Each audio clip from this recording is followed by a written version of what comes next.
siang, silakan duduk semua. Shalom, bagaimana kabarnya hari ini? Luar biasa, ya. Tuhan Yesus baik, semua sehat, amin. Semua diberkati Tuhan, amin. Di siang hari ini, waktu ditanya mau dikasih judul apa, kita ini sedang hari ini sampai minggu depan, kita sedang menunggu, bukan menunggu, kita dalam perayaan hari raya orang Kristen gitu ya. Kita ini sedang 10 hari menantikan Roh Kudus. Kita sudah merayakan kenaikan Tuhan Yesus kemarin hari Kamis tanggal 13 dan pencurahan Roh Kudus itu 10 hari. Jadi yang hari-hari ini saya mau tanya dulu, ada yang belum bisa bahasa roh, di sini nanti kita mau doakan kalau belum ya. Ada yang belum bisa bahasa roh. Biasanya itu dulu ya saya cerita sedikit, saya dulu kan kepengen gitu ya bisa bahasa roh. Kalau hari-hari seperti itu tuh di gereja itu biasanya ada 10 hari doa untuk dipenuhi Roh Kudus. Dan semua orang rasanya kepengen sekali ya dipenuhi Roh Kudus. Ada yang tidak kepengen, semua kepengen. Pak Egi sempat cuplik kemarin minggu lalu, Zoom dengan Pak Kris Malu sama. Suatu hari nanti kita di surga, Abraham lah, Musa lah, Daud lah mungkin bahkan akan bertanya kepada kita, bagaimana sih rasanya dipenuhi Roh Kudus? Karena mereka tidak mengalami yang kita alami. Ya. Dari hari ini kita bersyukur Tuhan sudah curahkan Roh Kudus di tengah-tengah kita, tidak perlu tunggu hanya pada waktu hari pencurahan Roh Kudus. Setiap hari, setiap saat kita bisa dipenuhi oleh Roh Kudus. Kita akan baca satu ayat sebelum kita akan mulai di Kisah Rasul pasal 1. Judulnya tentang janji Bapa ya. Kenapa ditulis janji Bapa? Kita akan lihat di Kisah Para Rasul ayat yang pertama mulai ayat yang ke-4 ya. Pada suatu hari ketika ia makan bersama-sama dengan mereka, ia melarang mereka meninggalkan Yerusalem dan menyuruh mereka tinggal di situ menantikan janji Bapa. Yang demikian katanya telah kamu dengar daripadaku. Sebab Yohanes membaptis dengan air, tetapi tidak lama lagi kamu akan dibaptis dengan Roh Kudus. Ini kenapa? Kenapa kita ini harus menunggu yang namanya janji Bapa? Kenapa disebutnya janji? Ternyata Tuhan itu sudah berjanji bahwa waktu Tuhan Yesus naik ke surga, kita tidak akan ditinggalkan sebagai yatim piatu, amin. Dan bahkan dikatakan Tuhan Yesus berkata, aku akan pergi kepada Bapa supaya penolong itu bisa dikirimkan kepada kita. Penolong itu adalah Roh Kudus. Waktu Tuhan Yesus naik ke surga, dia berkata, jangan tinggalkan kota ini. Mereka menanti-nanti di kamar loteng itu 10 hari. Pada hari Pentakosta, kalau kita mengerti ya, dalam rekayasa Tuhan, hari Pentakosta itu adalah hari raya orang Yahudi juga. Itu hari ke-50 dari hari 40 hari Tuhan Yesus bangkit, lalu 10 hari itu 50 hari Pentakosta. Kalau versi Yahudi itu juga ada yang namanya hari Pentakosta, hari ke-50. Namanya apa sih? Bukan Sukot tapi apa namanya? Safaot, Safaot, kagak lah. Pokoknya itu hari penuaian itu. Hari-hari adalah hari penuaian. Saya sedang tanya gitu, mau share apa, saya juga bingung, saya tuh gak bisa khotbah saudara, saya mau cerita aja. Jadi waktu dikatakan itu adalah hari-hari kita menantikan Roh Kudus, itu adalah janji Bapa. Yang berjanji adalah Bapa. Kenapa disebut Bapa? Kenapa gak janji Tuhan Yesus? Kenapa gak janji Roh Kudus? Tapi disebutnya janji Bapa. Kita tahu Tuhan Yesus itu naik ke surga supaya Roh Kudus turun. Kenapa harus Roh Kudus turun? Karena Roh Kudus itulah yang akan memeteraikan kita ya menjadi anak-anak Bapa. Kita belajar satu perkara bahwa tidak semua agama di dunia ini memanggil Tuhan itu Bapa. Apakah ada agama lain yang memanggil Tuhan itu sebagai Bapa? Mungkin kenal Tuhan sebagai Allah yang Maha Kuasa, mungkin kenal sebagai Tuhan Pencipta, mungkin kenal sebagai Tuhan yang apa gitu ya. Tapi sebagai Bapa itu tidak ada agama lain kecuali kekristenan. Kenapa begitu? Apakah semua orang memanggil Tuhan itu Bapa? Tidak, karena apa? Karena mereka belum jadi anak Tuhan. Bagaimana supaya bisa jadi anak Tuhan? Pasti ada yang namanya sebuah perjanjian.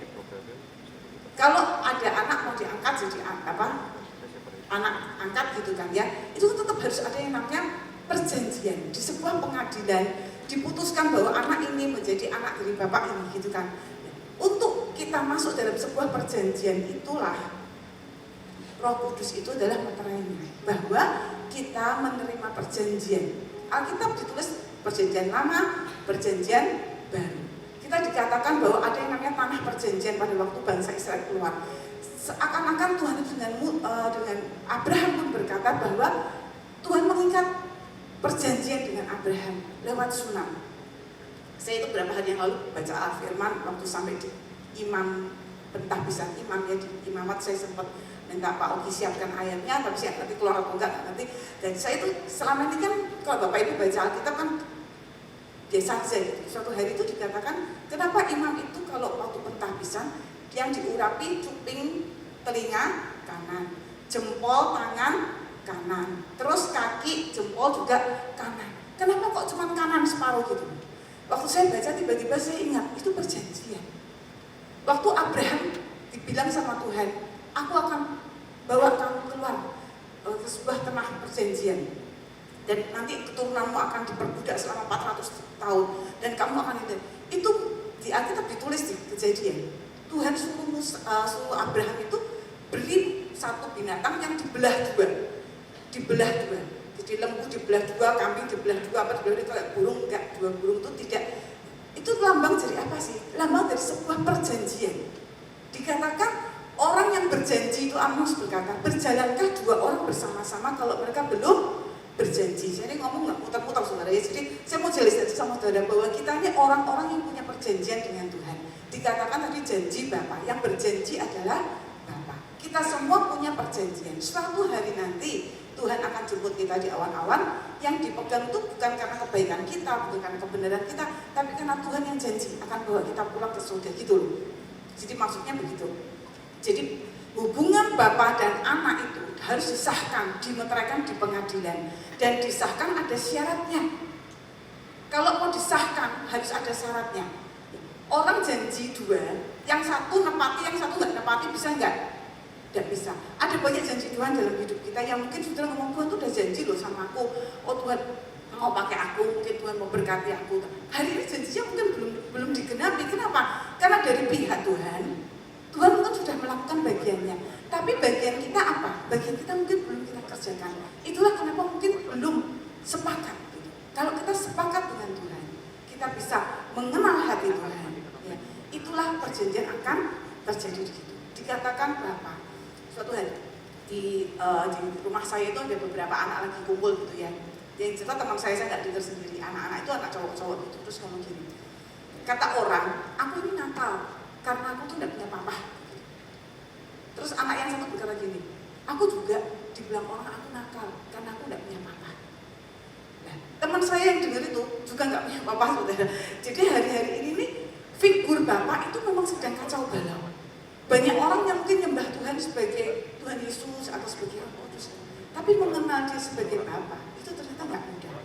Kita baca satu ayat di Maliaki, saudara. Saya mau baca satu ayat ini ya tentang Maliaki. Kitab Maliaki pasal yang terakhir, saudara, pasal yang keempat. Saya akan bacakan Maliaki 4 itu judulnya tentang hari Tuhan. Hari-hari ini semua pada bingung ya. Oh, Tuhan katanya mau datang, Tuhan mau datang. Datangnya kapan? Gak ada yang tahu. Beberapa waktu yang lalu ada hamba Tuhan yang dapat penglihatan. Dia bilang di surga itu semua sedang sibuk loh. Sibuk kenapa? Ada pernyataan dikatakan siap-siap ya, siap-siap. Di surga itu siap-siap. Kenapa? Pernikahan anak domba akan segera dimulai. Siap-siap ya, siap-siap. Semua disiapkan. Nah, masalahnya itu di surga itu 1000 tahunnya kita sama dengan 1 harinya surga. Lah siap-siap itu berapa lama kita nggak ngerti ya. Sekejap ada yang bilang lebih cepat dari yang kita ngerti. Kita juga nggak ngerti. Tapi di Maliaki 4 ini saya bacakan buat saudara. Judulnya Hari Tuhan. Bahwa sesungguhnya hari itu datang menyala seperti perapian. Maka semua orang gegabah dan setiap orang yang berbuat fasik menjadi seperti jerami dan akan terbakar oleh hari yang datang itu, firman Tuhan semesta alam, sampai tidak ditinggalkannya akar dan cabang mereka. Tetapi kamu yang takut akan namaku, bagimu akan terbit surya kebenaran dan kesembuhan pada sayapnya. Kamu akan keluar dan berjingkrak-jingkrak seperti anak lembu lepas kandang. Kamu akan menginjak-injak orang fasik, sebab mereka akan menjadi abu di bawah telapak kakimu pada hari yang kusiapkan itu, firman Tuhan semesta alam. Ingatlah kepada Taurat yang telah kuperintahkan kepada Musa hambaku di gunung Horeb untuk disampaikan kepada seluruh Israel, yaitu ketetapan-ketetapan dan hukum-hukum. Sesungguhnya aku akan mengutus Nabi Elia kepadamu menjelang datangnya hari Tuhan yang besar dan dahsyat itu. Maka ia akan membuat hati bapa-bapa kembali kepada anak-anaknya dan hati anak-anak kepada bapak-bapaknya supaya jangan aku datang memukul bumi sehingga musnah. Dikatakan hari Tuhan ini buat kita menakutkan nggak? Kalau dikatakan Tuhan mau datang, takut gak sih? Takut gak? Ada orang yang ketakutan, Tuhan mau datang. Sebenarnya ya, kalau Tuhan datang, itu tuh kita harusnya senang apa susah sih? Kalau saudara sayang sama seseorang, ya. Terus dia janji, lagi pergi kayak dulu anak saya waktu kecil tuh ya, kalau papa mamanya pergi tuh sedih gitu, nggak ngerti. Kalau ditanya, lupa gitu. Tapi saya dulu di sekolah tuh ada buku diary anak-anak gitu ya, tiap hari bikin jurnal harian. Kalau kami pergi itu begini, I'm very sad today, aku sedih hari ini karena papa mamaku pergi. Nanti kalau kita pulang balik, dia tulis buku diary, I'm very happy today. Kenapa? Karena papa mamanya pulang gitu loh. Jadi sebenarnya kalau Tuhan datang jemput kita tuh harusnya kita senang pas susah sih. Harusnya apa? Senang. Akhirnya berkata, kamu yang takut akan namaku, bagimu terbit surat kebenaran dan kesembuhan pada saatnya kamu akan keluar dan berjingkrak-jingkrak. Hore, Bapak datang, hore, Tuhan datang. Harusnya gitu kan? Bener apa bener sih? Kok pada tegas? Saya lihat saudara tuh jadi bingung ngomong apa. Lupa semua ayatnya saudara. Saya siapkan padahal sudah satu bendel. Bahannya enggak sih? Habisnya pada tegang semua sih ya. Kalau Tuhan datang tuh senang pas susah sih sebenarnya. Senang, yakin senang. Jingkrak-jingkrak Tuhan datang. Siap? Yakin siap? Sudah sembuh? Disembuhkan Tuhan ya. Nanti dikatakan dulu akan ada surat kebenaran dengan kesembuhan pada sayapnya. Kita semua tuh perlu disembuhkan saudara, termasuk saya. Kita nggak akan siap kalau bukan Tuhan yang siapkan kita. Lagu tadi tuh ya, tiba-tiba waktu terakhir nanti lagu yang dinyanyikan, tak seorang pun juga seperti kau Yesus. Ada lagu lain saudara, there is none like you. Saudara tahu gitu. Di lagu itu ada satu kata dalam bahasa Inggris, Indonesia nggak muncul, bahwa ada kata-kata yang namanya suffering children. Suffering children are safe in your hands. Indonesia nggak keluar saudara, tapi ada kata suffering children. Kita ini semua ini sebenarnya anak-anak yang terluka. Karena apa? Jujur, meskipun saudara mungkin di dunia saudara beruntung punya papa yang baik, seperti tadi anak-anak yang ngobrol-ngobrol tuh. Kata orang nakal karena aku nggak punya papa. Aku juga nggak punya papa. Yang cerita ke saya juga nggak punya papa. Saya punya papa, punya. Dengan anugerah Tuhan hari ini papa saya masih ada. Tapi figur bapak itu sejujurnya juga saya nggak temukan. Jadi orang kalau menyembah Tuhan sebagai bapak itu butuh sebuah kedekatan. Kalau nggak ada relationship, tidak ada hubungan, tidak ada kedekatan, kita bisa nggak percaya. Sudah dikatakan saudara ini harus punya iman. Kalau Tuhan Yesus datang ke dunia, saudara masih punya iman nggak? Dikatakan kalau aku datang ke dunia, apakah aku dapat ada iman? Iman itu apa sih? Iman itu percaya. Bagaimana bisa percaya kalau kita tidak kenal? Saudara misalkan saya punya teman ya, ngerasani orang berbobot tapi ngerasani baik saudara. Dia tuh ke toilet saudara, di mall, tasnya itu ditaruh di wastafel saudara. Masuklah dia ke kamar kecil, keluar ke tasnya bagaimana saudara kira-kira? Hilang saudara. Terus saya bingung, kok tas ditaruh di wastafel terus masuk ke toilet?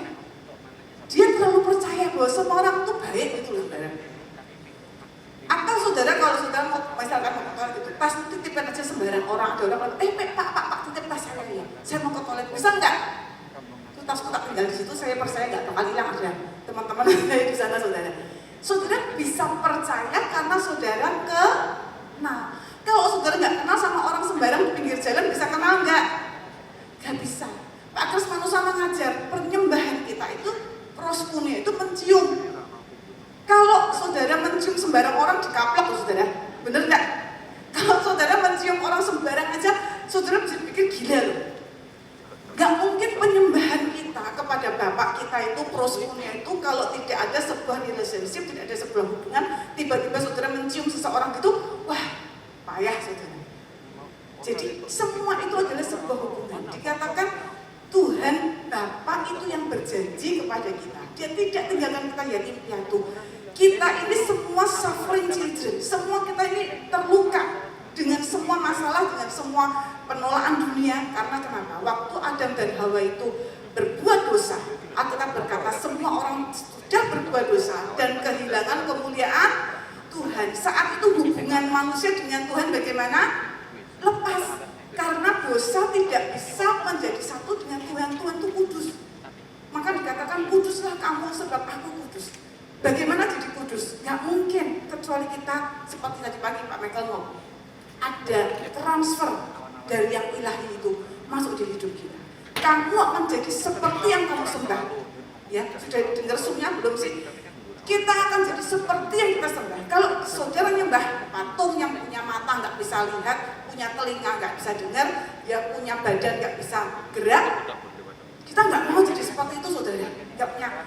Tapi kalau kita nyembah Tuhan yang hidup, kita menyembah Tuhan yang baik, kita menyembah Tuhan yang kudus, kita menyembah Tuhan yang ajaib, kita akan jadi seperti yang kita sembah. Amin. Kita menyembah Bapa kita. Dikatakan Tuhan mencari penyembah-penyembah yang menyembah dalam roh dan kebenaran. Sampai di sini bingung apa bingung saudara? Kalau bingung mesti. Saya mau cerita, kita ini di hari-hari terakhir. Ada yang bilang ini putaran terakhir. Kita dikatakan banyak orang berpernyataan bahwa Tuhan datang segera. Ya. Kalau Tuhan datang, kira-kira yang ikut pengangkatan itu berapa persen coba? Saudara yakin diangkat ya? Yakin dengan anugerah Tuhan ya? Bukan karena kebenaran kita, bukan karena baik. Kita ini mesti bertobat, mesti berbalik pada Tuhan, hari-hari cari Tuhan betul. Kan tahun ini temanya adalah tahun pengejaran Tuhan. Tapi juga dalam Tuhan dapat tahun ini adalah tahun pemurnian. Kita ini harus dimurnikan, kita harus disembuhkan, kita harus dipulihkan. Dikatakan bahwa pemulihan segala sesuatu harus terjadi. Yesus tinggal di surga sampai pemulihan semua terjadi baru dia datang. Kalau pemulihannya nggak terjadi, yang diangkat sedikit Tuhan juga sedih loh saudara. Jadi kira Tuhan senang. Masalahnya kita ini mungkin terlalu lelet, mungkin terlalu lambat, mungkin seperti istri Lot. Di rumah saya itu ada istri baru, tidak boleh ada istri Lot di sini. Kenapa? Berlambat-lambat. Kalau mau pergi ke swam gitu, apinya ngamuk-ngamuk. Tidak boleh lalat, harus cepat mandi, cepat apa segala macam gitu. Tidak boleh seperti istri Lot yang berlambat-lambat. Nah, kita ini harus mempersiapkan diri kita untuk menyambut Tuhan datang yang kedua kali. Sementara kelayakan kita mungkin belum layak gitu loh saudara. Kalau kita mau dibilang ditimbang, kalau saudara ngadepi timbangan takut ya? Polisi ingat apa enggak? Dulu pernah dia dapat penglihatan, saudara kata ada timbangan gitu. Kalau kita ditimbang saudara, kayak mene-mene tekel uvarsin, kamu ditimbang dan terlalu ringan sehingga kamu dimusnahkan. Itu kita tuh ya takut kalau ditimbang. Tapi timbangan kita tuh berapa? Bobot kita di mata Tuhan itu berapa? Kita nggak mungkin bisa benar, kita nggak mungkin bisa kudus, kita nggak mungkin bisa sembuh, kita nggak mungkin bisa pulih. Kalau bukan Tuhan yang berinisiatif menyembuhkan kita, memulihkan kita. Itulah gunanya Tuhan Roh Kudus dicurahkan kepada kita. Ya, Tuhan Yesus itu 100% manusia. Tapi dia bisa bangkit dari kematian itu karena ada dunamos power, ada Roh Kudus yang bekerja. Dikatakan tadi ya, kisah Rasul tadi, jangan tinggalkan Yerusalem sampai kamu diperlengkapi dengan kuasa dari tempat tinggi. Itulah janji Bapa. Itulah meterai yang menjamin kita sampai pada hari pengangkatan. Saudara dimeteraikan jadi milik Yesus karena ada Roh Kudus dalam kita. Pak Yusuf bilang, mau tengah pagi, mau tengah malam, mau tengah siang, nanti waktu pengangkatan kalau kita punya Roh Kudus kita pasti dikasih tahu amin. Kita nggak akan diangkat. Hamba Tuhan lain berkata, kalau hari ini Roh Kudus diangkat dari gereja, 70% kegiatan gereja akan tetap jalan saudara. Ini bahaya. Artinya kita ini sudah tidak jalan dengan Roh Kudus, kita tidak berjalan dengan tuntunan Roh. Dikatakan kalau sampai hari ini gereja dengan semua kegiatannya, Roh Kudusnya diangkat, gereja tetap jalan. Ini bahaya. Makanya kenapa hari ini kita perlu balik ke hati kita. Kita minta Tuhan penuhi aku dengan Roh-Mu. Nanti kita akan berdoa saudara. Kalau ada saudara yang belum berbahasa Roh, kenapa sih mesti bahasa Roh? Saya tuh diizinkan Tuhan dikasih kesempatan diajak beberapa teman pelayanan ke desa-desa gitu ya, untuk ngajari doa saudara. Saya ngomong orang kalau disuruh doa itu ya seneng pas seneng coba. Kalau ngomongkan ayo berdoa gitu, yang datang banyak pas sedikit. Kalau disuruh doa ngantuk pas seneng, ngantuk ya. Karena apa? Karena tidak ngalami gitu loh bahwa ada kuasa di dalam doa. Kalau saudara doanya pakai akal budi seperti kesaksian saya saksikan cerita saya saudara. Jadi ya saya cerita kalau pas 10 hari ini saya tiap tahun tuh datang ke gereja 1, 2, 3, 4 kadang bolong, tapi 10 hari itu saya usahakan saya datang untuk kepengen dipenuhi Roh Kudus. Yang lain bisa bahasa roh, saya kok nggak bisa ya. Pemimpin pujiannya bisa bahasa roh, saya kok nggak bisa. Hamba Tuhannya bahasa roh, saya kok nggak bisa. Terus saya mikirnya gini, aku tuh masih dosa. Aku tuh belum layak terima Roh Kudus. Dosaku masih banyak, padahal sudah berusaha loh untuk jadi anak baik. Saya tuh dari kecil Kristen, saudara. Nama saya Esther itu bukan nama baptis. Itu nama, bahkan 1 tahun saya belum lahir sudah ada nama Esther, saudara. Kenapa? Waktu mami saya hamil kakak saya itu di gereja diumumkan, tahun ini ibu-ibu yang sedang hamil kalau anaknya laki kasih nama Yusa, kalau anaknya perempuan kasih nama Esther gitu. Lahirnya laki dikasih nama Yusa, kakak saya. Tahun depannya saya lahir, saudara, nggak usah cari nama lagi, sudah namanya Esther gitu. Jadi sebelum saya lahir pun saya sudah Kristen, saudara. Tapi saya kenal Tuhan nggak? Saya kenal Tuhan. Menurut saya kenal Tuhan. Tapi Tuhan sebagai apa coba? Sebagai Bapak? Enggak. Saya kenal Tuhan itu kayak polisi, saudara. Saudara takut nggak sama Pak Polisi? Ada yang polisi di sini. Tadi pagi saya disuruh Pak Polisi, takut aduh lah sebagai maskernya tak harus cepat dipakai gitu kan, lagi minum gitu langsung cepat pakai masker, nanti dimarahi. Saya merasa Tuhan itu kayak polisi. Saudara kalau sama polisi takut kan, hari ini ada CCTV kan, kalau lewat Pandanaran hati-hati pakai seatbelt, nanti nenek didenda katanya gitu. Jadi pakai seatbeltnya karena takut didenda, bukan karena takut karena harus itu keselamatan, bukan. Saya juga gitu, saudara. Saya merasa kalau saya berbuat baik, saya nggak nyontek, saya nolong orang, saya kasih persembahan, saya ibadah ke gereja, saya jemput teman saya ke gereja, gak ada upah buat saya. Tapi kalau saya nakal, kalau saya bolos, kalau saya berbuat nakal, saya dihukum gitu loh. Jadi menurut saya Tuhan tuh polisi saya ini kayak penjahat gitu sebenarnya. Gak pernah mengenal Tuhan sebagai Tuhan yang baik, itu enggak. Jadi saya ketakutan karena saya gak mau masuk neraka, intinya itu aja. Saya ke gereja karena saya gak mau masuk neraka, saya baca Alkitab karena saya gak masuk neraka, saya berdoa karena saya gak mau masuk neraka. Pokoknya apapun saya lakukan tuh saya tidak mau masuk neraka. Intinya saya takut dengan sebuah hukuman neraka yang kekal selama-lamanya. Di neraka tuh selama-lamanya loh saudara. Selama-lamanya itu berapa lama? 1000 tahun? 1 juta tahun? 1 triliun tahun? Kekal tuh berapa lama? Selama-lamanya tuh berapa lama? Ya selama-lamanya. Sampai kapan? Ya sampai selama-lamanya. Sampai selama-lamanya. Sampai selama-lamanya. Saya nangis. Lo udah masuk neraka, takut masuk neraka. Karena selama-lamanya. Saudara tinggal di dunia kalau kuat 100 tahun. Ya hari ini ada yang umur 130 pol mungkin. Dibandingkan dengan selama-lamanya itu sebenarnya umur kita tuh gak ada artinya. Pergumulan kita, semua penderitaan kita di dunia kalau kita harus nyangkal daging, harus pikul salib itu nggak ada artinya dibandingkan dengan sebuah kekekalan yang selama-lamanya. Saya pikir saya nggak layak terima bahasa roh, saya pikir gitu. Jadi saya diajarkan kamu harus berjaga-jaga 1 jam doa. Kan ada tuh kayak Petrus dulu waktu Tuhan Yesus mau disalib kan mereka semua tidur semua kan terus ada ayatnya. Tidak bisakah kamu berjaga-jaga 1 jam? Saya tuh belajar nurut, karena di gereja diajari, suruh doa 1 jam, berdoalah saya 1 jam. Doanya gini, Tuhan Yesus berkati papi, mami, emak, engkong, sampai semua teman-teman sak kelas, guru-guru, semua disebutkan saudara, baru 1 menit. Merem lagi, doakan Indonesia, presiden, sampai semua janda-janda, fakir miskin, semua disebutkan. Melek saudara baru berapa? 5 menit. Ulangi lagi. Doakan papi, mami, saudara-saudara, saksikan semua saudara. Sampai 1 jam tak lakukan itu saudara. Demi saya takut masuk neraka itu. Terus tak pikir-pikir, kok lama-lama bosan ya? Doa kok gitu terus ya? Doa kok nggak bisa doa? Saya tuh kepengen doa bahasa Arab nggak bisa. Suatu hari saya pergi ke gereja yang Sagung saudara ya. Saya itu semua orang penyembahan kayak gitu kita nyembah Tuhan. Saya tuh tiba-tiba gitu loh, aku tak melu-melu lah gitu, tak ikut-ikut aja. Tiba-tiba saya bahasa roh, sakarapku pokoknya apa aja di mulut saya ucapkan. Gitu. Terus menurut saya hari itu saya sudah bahasa roh. Sejak itu saya bahasa roh saudara. Nah, suatu hari saya ditanya sama satu orang, kamu tuh lahir baru nggak sih?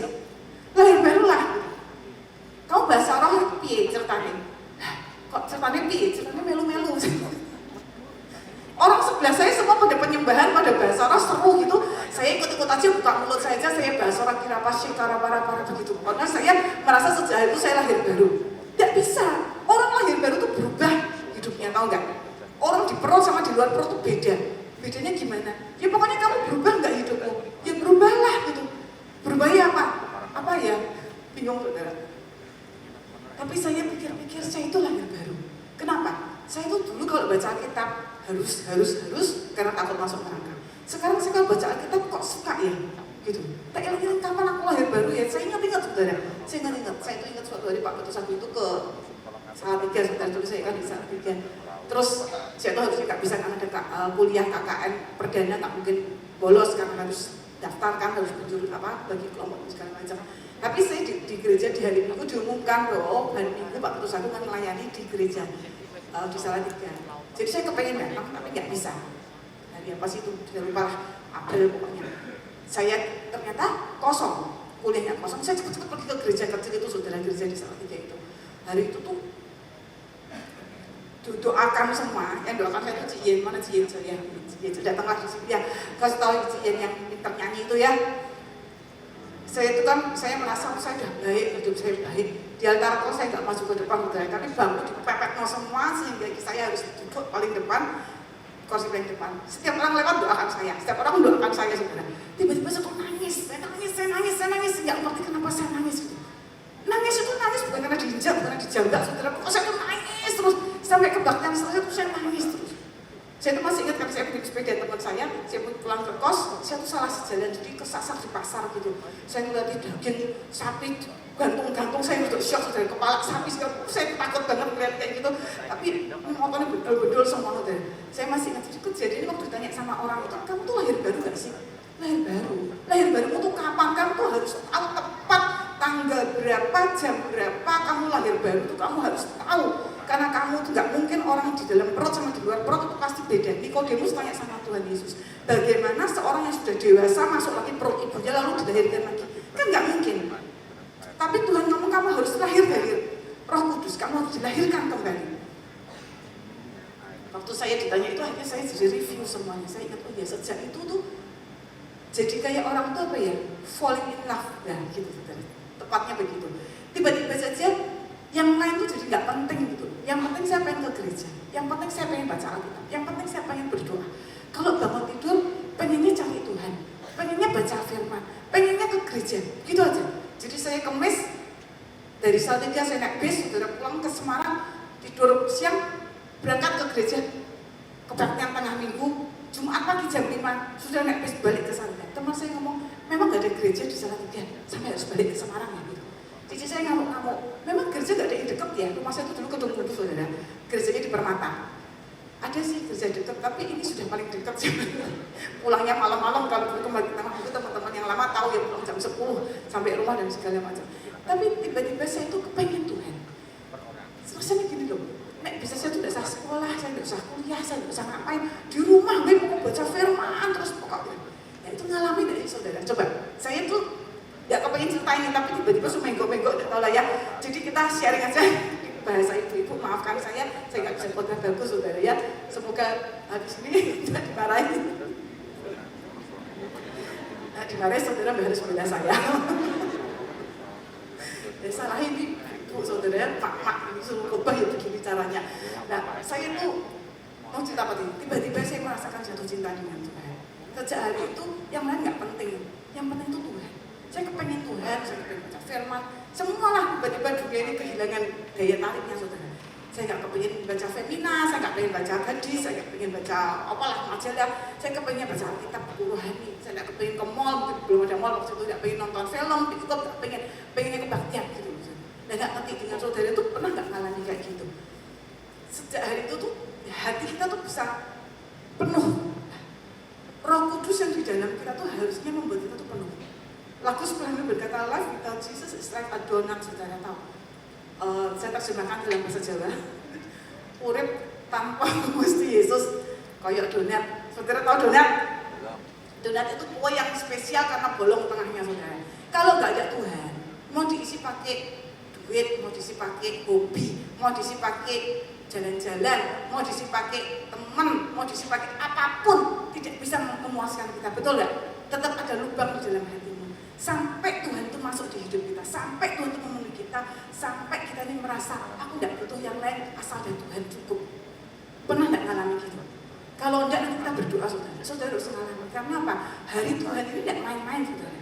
Kalau saudara tadi dikatakan di mana lagi, kalau kita tidak takut nama Tuhan, kalau kita tidak cari Tuhan, hari itu seperti api dan kita akan dibakar dengan api. Ya, nah api ini cuma api tok, tidak apa-apa, tapi api ini dalam kekekalan.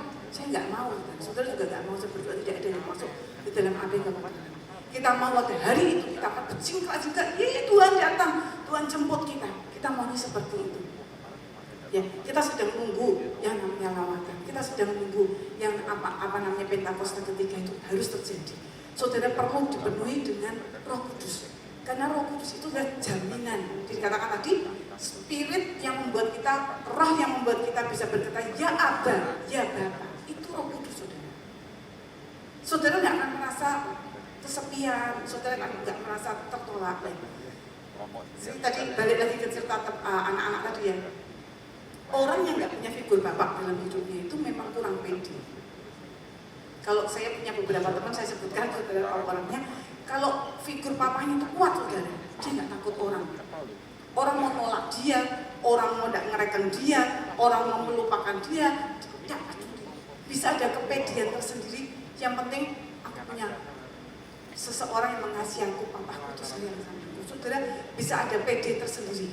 Tapi kalau orang nggak punya figur bapak yang baik itu memang ya itu tadi suffering children. Jadi kita akan tertolak, mudah tersinggung, kita mudah merasa mengasihi diri sendiri dan segala macam. Tapi kalau ada bapak yang mengasihi kita tuh kayak gini loh, sapa wani karo aku, musuh bapakku gitu saudara. Kalau ada yang macam-macam sama aku, tak kasih tahu papaku. Saya ini kan biasa doa keliling saudara, kadang-kadang pergi ke tempat-tempat yang menyeramkan mungkin secara daging, itu saya juga gak pengen pergi ke tempat itu, tapi karena harus ke sana. Ceritanya panjang, kalau saya mau cerita itu saudara pulang jam 2 nanti ya. Artinya gini, ngadepi spiritnya ini, pemetaan dulu, spiritnya ini. Waduh saya gini gak diukur pakai kekuatan sendiri, saya ini sopo ya kok dia lebih gitu. Tapi saya ingat Daud saudara. Daud melawan Goliat, kira-kira kalau perang beneran menang mana saudara? Daudnya imut-imut, Goliatnya hampir 3 meter, saudara. Itu pejuang-pejuang Israel, begitu Goliat keluar, wah itu langsung semua bubar, semua lari semua, saudara. Daud ini kemerah-merahan, kecil, tidak gede badannya. Tapi dia berani itu menghadapi Goliat. Kenapa saudara? Dia ngomong apa? Kamu mendatangi aku dengan tombak dan lembing, tapi aku mendatangi engkau dengan nama Tuhan semesta alam. Siapa dia? Orang Filistin tidak bersunat. Kita ngomong soal sunat itu soal perjanjian. Kamu nggak punya perjanjian, aku punya perjanjian. Kamu datangnya aku pakai kekuatanmu, pakai tongkat, pakai tombak, pakai lembing. Tapi aku mendatangi engkau dengan nama Tuhan semesta langit dan bumi. Jehovah Sidon, Allah yang menjadikan langit bumi dan segala isinya. Besar mana? Kau lihat sama Tuhan. Besar Tuhan. Saya kalau lagi mau berangkat gitu ya, kadang-kadang ya mules gitu, bisa nggak sih orang lain aja yang pergi kan, kadang-kadang gitu ya, atau tuh ngajak siapa ya yang pangkatnya lebih tinggi, mungkin gitu kasarnya saudara. Tapi saya itu belajar, Pak Suki sebenarnya ngajari saya ya, Pak Suki sudah di surga hari ini, kalau doa gini, apapun kamu, spirit apapun kamu tidak menghadapi kami, kamu menghadapi Bapakku yang di surga. Nah gitu loh saudara, cuk ke Bapaknya. Kalau kamu macam-macam sama aku, kamu menghadapi Bapakku yang di surga. Berani tidak sama Bapakku? Siapa yang bisa ngalahin Bapak? Kalau saudara punya kepedean seperti itu saudara, setan orang yang dibentak bulit, tuyul nak muncul gitu loh saudara ya. Percaya nggak? Ada Tuhan sebagai Bapak di dalam hidup kita. Saudara punya pede. Orang mau tolak kita, Tuhan terima kita kok. Aku nggak punya, Bapakku duwe, gitu kan? Aku nggak bisa, Bapakku sanggup. Itu bukan karena kita, tapi karena Tuhan. Amin. Nanti saudara ngadepi pengadilan pun, saudara nggak takut. Rosh Hashanah, itu tahun baru orang Yahudi. Bulan 7, bukan bulan 1 ya. Tahun barunya orang Yahudi itu geser, Pak Fikar sudah khotbah tentang itu bahwa ada new beginning, ada awal yang baru, kalender yang baru. Sejak orang Israel keluar dari Mesir, ganti kalendernya saudara Pak. Jadi tahun barunya mereka harusnya bulan 1 itu jadi bulan ke-7 Rosh Hashanah. Setiap kali tahun baruan saudara, kayak kita kan pesta kembang api lah, pesta lah, makan baju baru segala macam. Mereka tuh tidak, mereka tuh memasuki tahun baru tuh gemeter. Kenapa? Karena nasib setahun ini ditimbang dan hasil rapotnya tuh dikeluarkan saudara. Hari ini mau rapotan, lulus atau nggak lulus gitu, dan mempersiapkan untuk setahun ke depan. Jadi mereka itu menghadapi pengadilan setiap tahun masuk. Jadi kayak teman-teman saudara kita sebut juga itu setiap tahun menyucikan diri, masuk Yom Kippur 10 hari puasa dan segala macam itu untuk supaya setahun itu dijamin Tuhan. Saya pernah baca satu quote bagus, dia bilang gini, waktu kamu masuk ke pengadilan, gak usah takut. Kenapa gak takut? Karena hakimnya bapakmu, hakim yang akan jedok nasibmu. Ya, kamu akan berhasil. Hakim yang akan jedok, ya kamu diluluskan permintaanmu, atau kamu akan dihukum, atau kamu bebas dari hukuman. Itu semua yang mengetok palu itu bapakmu. Hakimnya bapak kita, saudara. Namanya bapak, saudara. Saya nggak ngerti dengan bapak dunia, jangan ngomong soal bapak di dunia karena banyak figur papa sudah kacau balau. Tapi bapak mana anaknya minta roti dikasih batu, saudara? Ada? Bapak mana anaknya minta telur dikasih kalajengking? Bapak mana minta ikan dikasih ular? Ada enggak? Enggak ada. Dan itu mutunya, firman itu, ayat itu bawahnya. Tuhan akan memberikan Roh Kudus kepada barang siapa yang meminta kepadanya. Balik-balik ke janji Bapak itu adalah hari-hari ini kita sedang minta supaya Roh Kudus itu memenuhi hidup kita. Roh Kudus itu sopo sih sebenarnya? Roh Kudus itu ya Tuhan sendiri.